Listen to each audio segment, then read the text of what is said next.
Je vous rappelle qu'il y a le football à 21h, les mecs, donc vers 20h55, je vais vous laisser. Mélenchon qui va parler de la destitution de Macron. Aujourd'hui, ça a été validé et. Enfin, validé. Pas la destitution, les mecs. Le processus de destitution continue son cheminement. Là, je crois que ça va passer devant la commission des lois, avant d'aller, je crois, au Sénat, quelque chose comme ça. Mais pour l'instant, il y a une bonne étape dans le cheminement. La même étape que quand les Républicains ont voulu destituer François Hollande en 2017 ou 2015, je ne sais plus exactement la date. Bref, pour l'instant, on est sur un processus classique. À un moment donné, ça va s'arrêter parce qu'on va pas se mentir. Il y a au moins 2% de chances que la destitution de Macron soit prononcée. Mais on va quand même écouter le boss, Monsieur Mélenchon. Je m'adresse à vous parce que le mardi 17 septembre, le bureau de l'Assemblée nationale a accepté la recevabilité d'une motion qui demande la destitution du président de la République, Emmanuel Macron. À partir de ce jour, donc, ce texte va faire son trajet à l'intérieur du Parlement, d'abord de l'Assemblée nationale, puis du Sénat. Beaucoup avaient dit que jamais ce texte ne franchirait, voire même la porte de l'Assemblée nationale. Il a franchi avec succès et dorénavant, il va arriver d'abord devant la commission des lois de l'Assemblée nationale. Voilà, comme je j'ai vous dit dis tout à tout l'heure. cela pour que vous entendiez ce fait qu'en dépit de tout ce qui a été dit, la procédure de destitution est commencée. À partir de maintenant, vous entendrez beaucoup de choses se dire sur le sujet, des manœuvres de retardement, peu importe. Mais un fait politique... J'arrive pas à comprendre la politique française en ce moment. Genre, la stratégie de la LFI, je peux la comprendre. Vouloir destituer Macron parce qu'il s'est assis sur les résultats des législatives. Mais aujourd'hui, je regarde un petit peu les journaux, la presse écrite et même voilà, la radio, etc. Il y a des mecs, des républicains, genre par exemple, Laurent Wauquiez, il sort une vidéo où il nous dit que la France est profondément de droite, que la LFI, NFP est minoritaire, qui ne représente que 28% des suffrages. Le mec qui nous parle du Sénat, où le Sénat est profondément de droite, et l'Assemblée nationale. Mais frérot, là, si on te parle uniquement de ton parti politique, uniquement le tien, mais tu représentes quoi, monsieur Laurent Wauquiez? Tu représentes quoi, en fait? Il représente même pas 10%. Il n'y a même pas une centaine de députés républicains dans l'Assemblée nationale. Je comprends pas, en fait. À quoi il joue? À quoi il joue? Et j'ai vu aussi, il y a un autre mec, je crois que c'est le député de l'Aile et Rose, Vincent Jeanbrun, je crois, quelque chose comme ça. Vincent Jeanbrun, je sais pas si je prononce bien. Il sort le même discours que Laurent Wauquiez. Donc là, je suppose qu'il y aura un effet boule de neige. Il y aura d'autres républicains qui vont nous sortir le même argumentaire que le NFP est minoritaire. Minoritaire, minoritaire. Mais vous aussi, vous êtes minoritaire. Vous aussi. Je sais pas. Le Sénat penche structurellement à droite, mais c'est l'Assemblée nationale qui compte pour gouverner. Ben oui, c'est l'Assemblée nationale qui vote les lois, genre. C'est eux qui décident. Le pouvoir législatif est plus puissant à l'Assemblée nationale qu'au Sénat, genre. Enfin, c'est une dinguerie. Majeure vient de se produire pour la première fois depuis la Ve République.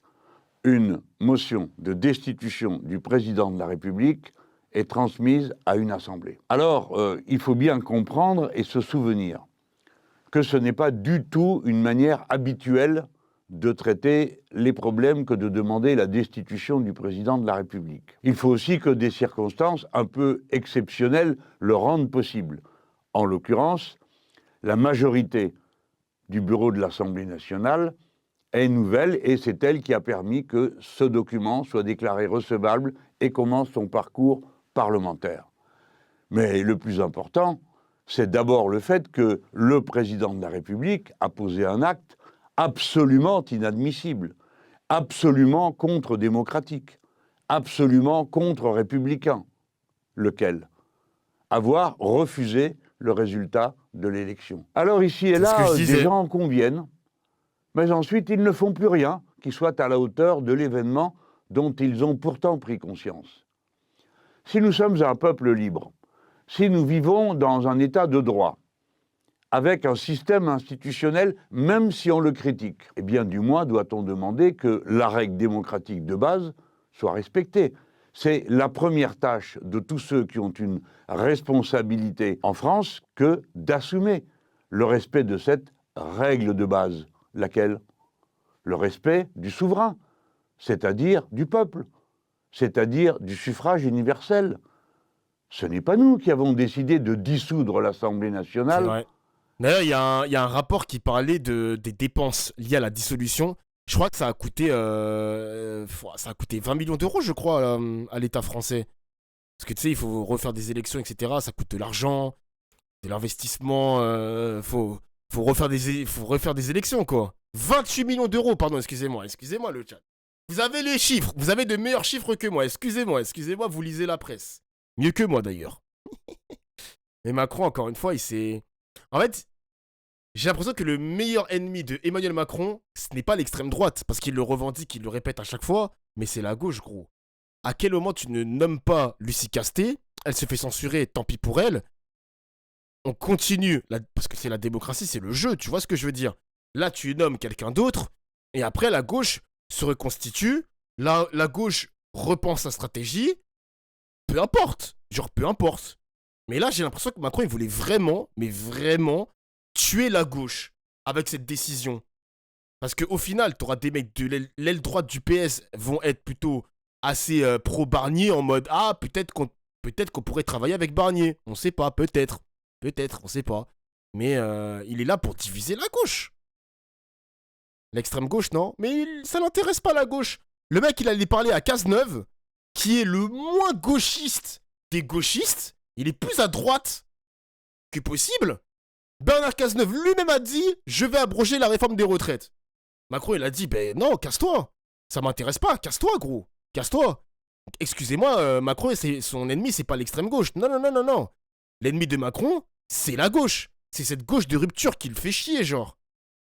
Après le résultat des élections oui. européennes, c'est le président de la République. Ce n'est pas nous qui avons décidé qu'il n'y aurait que 3 semaines pour faire des accords politiques, présenter des listes de candidats dans toutes les circonscriptions de France.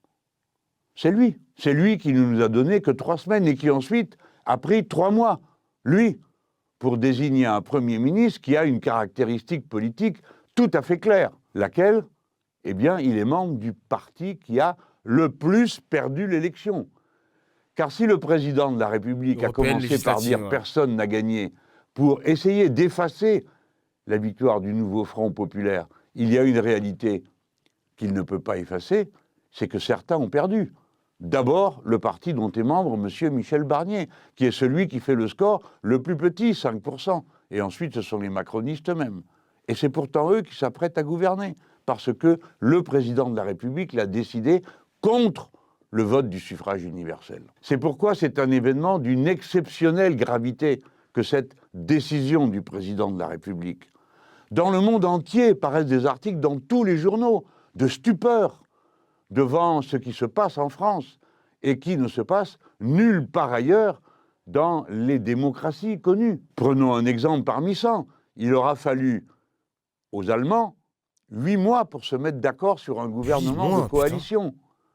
On aurait pu dire personne n'a gagné. Bah n'empêche, je me demande s'il ne s'était pas allié avec les LR à un moment donné, car il a vu que lui, face au RN, ça marchait plus, afin de faire revenir la concurrence gauche-droite, tout en faisant bien attention, laisser la droite au pouvoir. Bah après, Macron, en fait, Macron, il devait composer avec une France divisée en 3 blocs. Malheureusement, il n'y a pas 2 blocs, hein. On peut pas dire qu'il y a 2 blocs, les mecs. Il y a vraiment 3 blocs. Il y a vraiment 3 blocs, voire même 3,5, parce que maintenant qu'on a le bloc droite, mais la droite de Wauquiez qui rentre dans ce jeu politique, bah excusez-moi, il va falloir composer avec l'extrême droite, il faut composer avec le NFP, il faut composer avec aussi la droite de Barnier qui fait partie des Républicains, et il faut composer aussi avec les macronistes. C'est compliqué. Moi, je comprends que ce soit compliqué pour Emmanuel Macron, et ça, c'est pas mon problème. C'est pas mon problème. Il fallait donner la victoire. Il fallait donner sa chance à Lucie Casté. Elle allait trouver des compromis. Elle allait trouver des choses à faire. Les gens, ils allaient voter, enfin les députés, ils allaient voter texte par texte. Et ensuite, on en tire les conclusions, gros. Donc, me dites pas qu'il y a 2 blocs. Me dites pas qu'il y a 3 blocs. Moi, je vois plus un 3,5 bloc. 3,5 blocs. Parce qu'en plus, la droite Barnier peut tomber à tout moment, les mecs. Hein. À tout moment, on a le NFP qui veulent systématiquement voter la censure. Et au dernier moment... Peut-être que le RN, agacé par le bilan de Barnier, va se dire « Vas-y, dégage. Dégage, on va voter la motion de censure, le gouvernement tombe. Et puis là, il va falloir pêcher un autre Premier ministre, quoi. » Elle a même pas eu sa chance. Bah oui, c'est ça que je déplore. Il y a 2 blocs. Bon, on a compris, 2 blocs, 1 bloc, 3 blocs, on s'en bat les couilles. C'est bon, au lieu de répéter qu'il y a 2 blocs, moi je pense qu'il y a 3,5 blocs et je t'emmerde. Non, je rigole, pas de gros mots. Pas de gros mots sur ce stream, il est totalement friendly. Pas de gros mots. En effet, personne n'avait la majorité absolue. Il a fallu Tout à qu'une l'heure, il alliance répète se qu'il y a fasse. 2 blocs, ça y est, chef. Là, au bout de 3 mois, il n'y a aucune alliance qui s'est faite autour du Premier ministre, membre d'un parti lourdement battu à l'élection législative. C'est pourquoi tout le monde est si stupéfait dans le monde. L'Allemagne, c'est une démocratie. La même chose s'est produite en Espagne, où il a fallu du temps aussi pour composer le gouvernement, puisque personne n'avait la majorité absolue. Nous, le Front populaire, nous avons dit comment nous gouvernerions en présentant des textes sur la base de notre programme à l'Assemblée elle-même, qui l'aurait ensuite amendé ou pas, accepté ou rejeté, et puis on aurait vu à la sortie ce qu'il restait de ce texte. Par conséquent, nous avions une méthode pour gouverner. Il n'est pas vrai que la France serait devenue ingouvernable. Le président de la République a dit « Ah ben, je prends M. Barnier parce que c'est lui qui a des garanties de stabilité. » Pas du tout, il n'en a aucune. M. Barnier fera l'objet d'une motion de censure. À peine se présentera-t-il devant l'Assemblée nationale. M. Barnier va présenter un budget pour l'État, car nous sommes déjà hors délai. Vous savez que le budget se vote tous les ans à des dates bien précises. Eh bien, le gouvernement est en retard pour la transmission des documents. Et il n'y aura que 70 jours pour discuter le budget avec les navettes entre les deux assemblées. Donc c'est clair, nous allons aller à un nouveau coup de force. Il n'y a aucune stabilité là-dedans. Dès lors, nous avons fait notre travail en tant que membres du Parlement. Le nouveau Front populaire, tous ces parlementaires ont voté la transmission à la Commission des lois. Et nous, les Insoumis, nous estimons que nous avons fait notre travail en proposant au point de départ ce texte. Voilà la situation, ça ne suffit pas. Il faut que vous vous en mêliez. Vous ne pouvez pas laisser les parlementaires tout seuls. Vous ne pouvez pas laisser ceux qui ont pris cette décision de proposer cette motion de destitution se débrouiller avec. Ou bien alors, quoi? Vous êtes prêts à accepter que la procédure soit enterrée, qu'un Premier ministre appartienne au gouvernement qu'il constitue avec des partis battus à une élection? Vous acceptez ce coup de force? Vous ne seriez plus un peuple libre. Vous seriez comme des sujets. Je suis désolé Mélenchon, hein, mais j'ai l'impression que le peuple a accepté ça maintenant. On est devenu tellement docile les mecs. On n'est plus dans cette... c'est ce que je dis les gars, l'esprit de révolte. On l'a plus, hein. Excuse-moi, Louis Boyard. Hein. Louis Boyard disait, quand je l'avais reçu sur mon stream, il disait que l'esprit de révolte, on l'avait toujours en nous. Cette flamme-là, on l'avait toujours. Mais là, genre, ça choque personne. Genre, Darmanin, il est dans un scandale avec le PSG et tout. Il n'y a aucun problème. Macron, il a nommé Stéphane Séjourné, qui n'a rien apporté en tant que ministre des Affaires étrangères. Il est devenu commissaire européen. Encore une fois, c'est la République des magouilles, gros. Des magouilles et des... Comment on appelle ça? Comment on appelle un mec qui brûle les étapes dans le travail? Merde, des perches... Non, pas des perches... Des... Wesh, comment on appelle ça? Mais j'ai un trou de mémoire. Des boostés. Non, pas des pistons, voilà. Putain, je cherchais le mot. Des pistonnés, voilà. Des pistonnés. Des suceurs de... Ouais, on peut dire ça aussi, Lujo. Là, j'ai vu aujourd'hui qu'il y avait un autre scandale avec Aurore Berger, parce qu'il y a un livre qui va parler des crèches, etc. Comment c'est géré et tout. Ah, gros, j'ai l'impression qu'on a accepté ça maintenant. Avant, quand il y avait le mec avec les homards, comment il s'appelait là, le De Rugy, là. De Rugy qui avait payé des restaurants super chers avec des homards, du champagne, des trucs super chers. Le mec, il a pris une sauce, paf, cancel. Pareil pour le mec qui avait dit, je n'ai pas de compte en banque en Suisse, je n'en ai pas, paf, grosse sauce, bang, on n'en parle plus. Mec, c'est une dinguerie. Cette capacité qu'on avait de cancel ces politiques de merde à l'époque, mais là, maintenant, tout de suite, il n'y a plus de cancel, il n'y a plus rien, gros. Il n'y a plus rien, ma gueule. Il n'y a plus rien. C'est les médias qui ont changé cette perception-là. Ben oui, c'est les médias. C'est les médias qui nous ont empêchés de cancel ces abrutis. Eh oui, gros. Eh oui. La puissance médiatique, gros. Subissent, qui acceptent ce que notre bon maître aura décidé pour nous. Ouais. Bien sûr que non. Et vous l'avez prouvé le 7 septembre, en vous mobilisant massivement. Alors, comme d'habitude, les répondeurs automatiques médiatiques ont dit il n'y a pas autant de monde que prévu, etc. On connaît tous, on est habitués à ça. Ce qui est important, c'est que vous soyez là. Et là, de nouveau, Ah ouais, nous je sommes joue. Putain, je savais appelés pas. à... marché dans toute la France le 21 septembre à l'appel des organisations de jeunesse. J'insiste sur ce point, des organisations de jeunesse. Il est beau, il est grand que ce soit les organisations de jeunesse, notamment syndicales, lycéennes et étudiantes, qui nous appellent. C'est un signe encourageant pour le futur de notre démocratie et de notre République. Il ne faut pas laisser passer le message sans le discuter de ceux qui disent que ce serait la mobilisation des insoumis ou que sais-je encore. Non, ce n'est pas le sujet. Oui, nous allons y aller. Mais nous le faisons à l'appel d'associations et à l'appel de syndicats. Ça se passe le 21 septembre. Le 21 septembre, dans toute la France, vous pouvez vous rassembler. Il y va de votre dignité. Il ne faut pas montrer qu'on laisse tomber et qu'après tout, ils font ce qu'ils veulent. Non, ils ne font pas ce qu'ils veulent, parce qu'il y a un peuple dans ce pays qui est un peuple libre. Voilà ce qu'il faut entendre. C'est dommage parce qu'une grande mobilisation pour le NFP serait plus efficace que des petites mobilisations pour les écoles, les hostos, nos droits divers, etc. Nos divers droits, pardon. Ouais, mais moi, je veux bien qu'on ait une grande mobilisation, les gars, de la part du NFP, mais n'oubliez pas une chose, c'est qu'il y a des partis politiques dans le NFP qui ne seront peut-être pas forcément d'accord. Par exemple, le Parti Socialiste. Est-ce que le PS aimerait défiler aux côtés de LFI? On n'en sait rien. Est-ce que le PCF, c'est pareil aussi, Parti communiste? On ne sait pas. Les écologistes, on ne sait pas. Genre, c'est extrêmement compliqué. Et même, en fait, ce qu'il faudrait, parce que n'oubliez pas une chose, les gars, c'est que les syndicats ne se mélangent pas avec les forces politiques, parce qu'il y a une charte, etc., qui ont été signées, comme quoi ils sont apolitiques, etc., peu importe. Mais ce qu'il faudrait, c'est des grèves, des manifestations de la part des citoyens français, pas forcément des partis politiques, mais uniquement de la part des syndicats. CGT, Force ouvrière, peu importe. Peu importe. Peu importe. Mais je pense que c'est la seule solution, les gars. Hein. Franchement, moi je veux bien qu'on ait des Français qui ne veulent pas voir la gauche au pouvoir. Ça, je peux l'entendre. On l'a vu dans les urnes qu'il y a des Français qui ne veulent pas voter Mélenchon, qui ne veulent pas voter NFP, il n'y a pas de problème. Mais à quel moment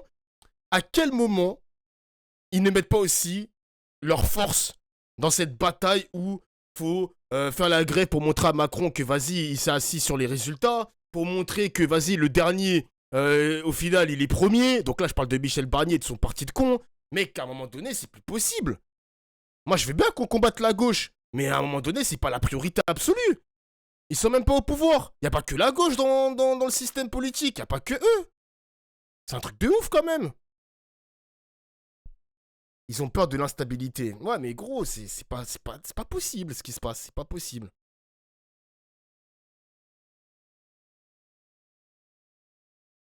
Il y en a marre des manifestations et des grèves. Si le NFP et notamment LFI est sincère, ils n'ont qu'à voter avec le RN contre le Premier ministre. Mais la censure va être totalement votée, monsieur Lassia Twitch. La censure sera votée du côté du NFP, mais est-ce que le RN va suivre? Non. Le RN a dit qu'on va être les gendarmes, les arbitres, peu importe. Donc ils vont surveiller ça de près. Mais crois-moi que le NFP, c'est la première force politique qui veut censurer le gouvernement Barnier, hein, crois-moi. Hein. Ils sont les premiers, gros. C'est juste que le RN ne va pas censurer, exactement. Alors, je n'ai retenu dans la liste des lieux dans lesquels vous êtes convoqués, en quelque sorte. La dernière fois, il y en avait 150. Imaginez-vous que je vous lise une liste de 150 lieux. Alors, j'en connais au moins 2. Le 21 septembre, il y aura un rassemblement à Bastille en début d'après-midi, 14h ou 14h30, je ne sais pas, vous regarderez les visuels qui circulent. Et puis moi-même, je serai à 14h à Marseille, qui est le deuxième endroit que je peux signaler aujourd'hui, place Porte d'Aix, d'où partira le rassemblement. Je ne sais de quel côté il ira, vraisemblablement vers le Vieux-Port, mais c'est là que je vous donne rendez-vous. Et je vous demande, à vous qui êtes les populations des grandes métropoles du pays, de vous rassembler avec force. Ne laissez pas dire ou penser qu'on peut se moquer du peuple français, que l'on peut le mettre de côté, qu'on peut ne tenir aucun compte de ce qu'il décide par des votes. Ceci n'existe dans aucune démocratie du monde. Ne vous laissez pas mollement dormir ou distrait par toutes sortes d'informations de tout genre qu'on vous distille pour vous faire oublier ce qui est en train de se passer dans ce pays.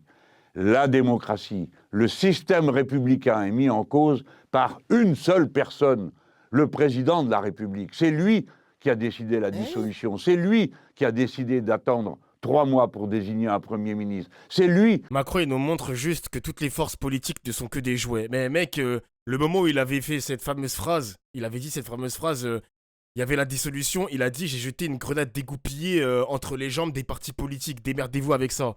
Mec, il a tout fait péter, Macron. Pour lui, la politique, c'est comme, moi je l'ai toujours dit, hein, c'est comme House of Cards. Pour lui, c'est un jeu, gros.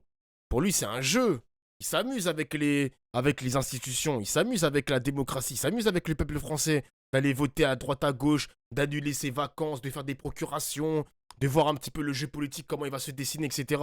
Mais au fond, moi je vais pas vous mentir les mecs, hein, au fond, Macron il a dissous l'Assemblée nationale, mais il savait très bien qu'il allait perdre quand même les élections législatives. Il le savait au fond de lui. Il le savait. Il a perdu les européennes. Donc mathématiquement, il allait aussi perdre les législatives. Il s'amuse. Macron, pour lui, c'est un putain de jeu, les mecs. C'est un putain de jeu. Il voulait que le RN gagne. Alors, moi, je pense que Macron voulait s'assurer définitivement que la France allait massivement donner plus de galons au RN. Donc, avoir plus de députés. Il voulait s'en convaincre. Il s'est dit, pendant son quinquennat, peut-être que le RN, c'est pas si fort. C'est pas ouf, quoi. Il voit que dans les sondages, ça monte. Il voit qu'aux européennes, il a pris sa défaite, le RN a gagné. Il s'est dit, vas-y, je vais quand même m'assurer. Je vais quand même m'assurer que le RN est définitivement les vainqueurs. Il dissout l'Assemblée nationale. Le RN sera avec le plus de députés possible. Enfin, en progression, en tout cas. Voilà. Et pour lui, c'est un jeu. Pour lui, c'est un jeu. Il est spectateur de ça, les mecs. Il est spectateur de ça. Il voulait son 1v1, son vrai 1v1 contre le RN. Il a perdu. Maintenant, il le voit. Il le voit maintenant que le RN est plus puissant que le bloc macroniste. Il l'a enfin vu. Il l'a enfin dans les yeux.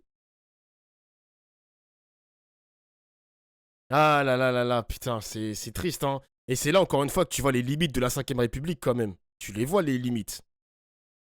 Qui met en Tu place les un vois. gouvernement qui est dirigé par des partis minoritaires dans les élections. Et c'est vous qui devez répliquer. Nous aurons fait notre part de travail, les insoumis. Maintenant, c'est à vous tous, à vous toutes, de faire la vôtre. Montrer que le peuple reste un peuple libre en France, qu'il est le souverain et le seul. Voilà pourquoi nous nous retrouvons le 21 septembre. Et il se trouve que c'est la date anniversaire de la création de la République en France, quand le pauvre peuple assiégé de tous côtés et le pays envahi résista victorieusement à cette invasion le 21 septembre 1792, date à laquelle fut proclamée séance tenante la République pour la première fois dans notre pays. Le 21 septembre, pour faire avancer la destitution de celui qui s'est moqué de vos suffrages, Emmanuel Macron, nous nous rassemblons et nous manifestons pacifiquement, tranquillement, mais politiquement, car nous sommes un peuple libre. Bien parlé, Mélenchon. Bien parlé, bien parlé.